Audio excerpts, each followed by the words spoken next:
1937년입니다. 2월 16일로 갑니다. 어떤 얘기 해주시겠습니까? 네, 1937년 2월 16일은 20세기 의류혁명을 가져온 나일론이 특허 등록된 날입니다. 나일론. 나일론은 최초의 인조섬유이자 화학섬유의 대명사인데요. 원래 인조섬유가 만들어지기 전에 인류는 목면, 비단, 모직물 같은 천연 섬유만 사용을 했습니다. 오늘날 이렇게 우리가 다양한 옷을 입게 된 것은 이 합성 섬유가 개발되면서부터인데요.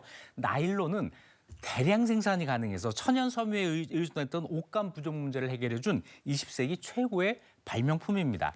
스타킹, 양말, 속옷, 등산용 재킷, 수영복 같은 이 섬유부터 산업용 용도까지 두루두루 쓰이고 있습니다.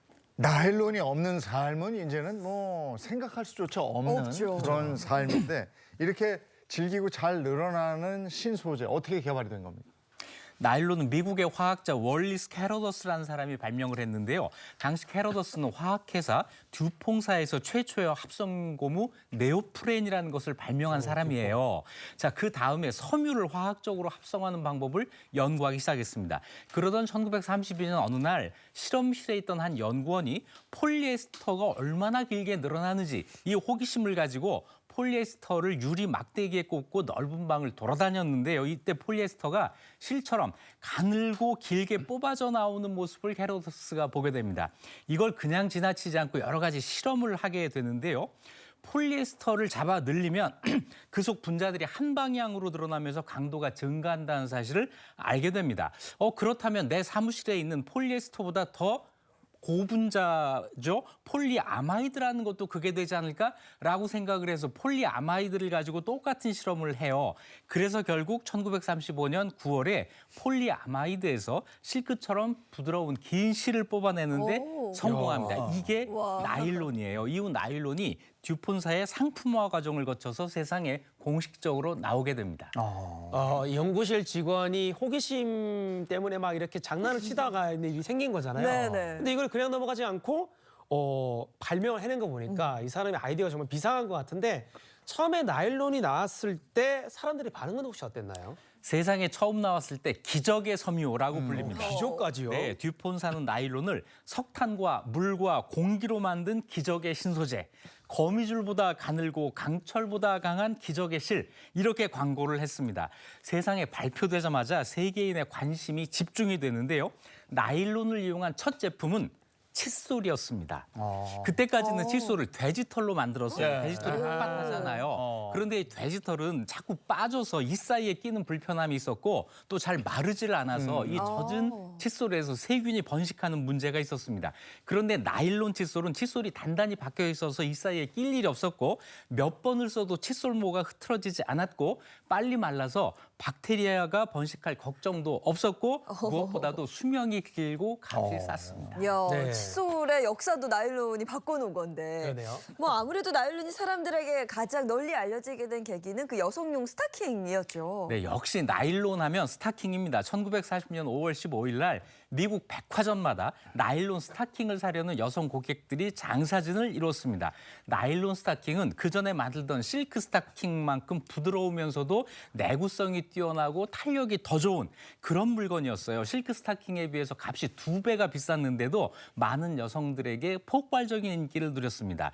자, 그 이후에 나일론은 여성의 모든 의류로 번지기 시작하면서 여성 패션 시대의 초석을 마련하게 되는데요. 한 가지 재밌는 이야기가 있습니다. 나일론 스타킹이 만들어지면서 면도기 산업이 호황을 누렸다고 해요. 나일론 스타킹이 알 것 다리가 같아요. 비치잖아요. 네. 그러니까 여성들이 다리털을 긁으면서 다리를 하게 되는데 그런 거예요. 이때부터 면도기 산업이 호황을 누렸다는 거죠. 그래서 장혜인 씨가 면도기를 그렇게 들고 다니시는 거예요? 무슨 소리입니까? 아니 근데 진짜로 스타킹하고 면도가 이런 관계가 있을 거라고 좀 생각을 못했는데 그러면은 우리나라에는 언제 스타킹이 처음 들어오게 됐을까요? 해방 후에 들어오는데 암시장에서 들어오는 소량의 수입 스타킹에 의존을 해요. 그리고 1958년부터 최초로 생산이 됐는데 그때 우리나라에서는 나일론을 나일론이라고 부르지 않고 나이롱이라고 불렀습니다. 나이롱. 근데 공식적으로도 그랬어요. 1963년에 한국 나이롱이라는 회사가 만들어졌고 이 영문 이름이 코리아 나이롱이잖아요. 이걸 줄여서 코오롱이라고 하는 이 회사 이름이 만들어진 거예요. 1970년대 초반에 미니스커트 열풍이 불면서 이 나일론 스타킹이 크게 유행을 하게 됩니다. 그 나이롱이 좋은 어감으로 쓰이지는 않잖아요. 나이롱 환자. 뭐 얘 나이롱이야. 막 이러잖아요. 어쨌든 이때 그 스타킹은 정말 굉장히 혁명적인 그런 그렇죠. 물건이었고 네. 너도 나도 입고 싶어 했죠. 나일론이 또 세계 2차 대전에 관계가 있어요? 네, 나일론은 스타킹만 만든 게 아니고요. 낙하산도 만들었어요. 아, 이런 낙하산. 군수용품을 많이 만들었는데 네. 나일론 전에는 비단을 가지고 그걸 만들었습니다. 견직물로 만들었는데 이 견직물을 가장 많이 생산해서 수출하던 나라가 바로 일본이었어요. 그런데 일본이 연합국과 전쟁을 하면서 이 비단 수출을 금지해 버립니다.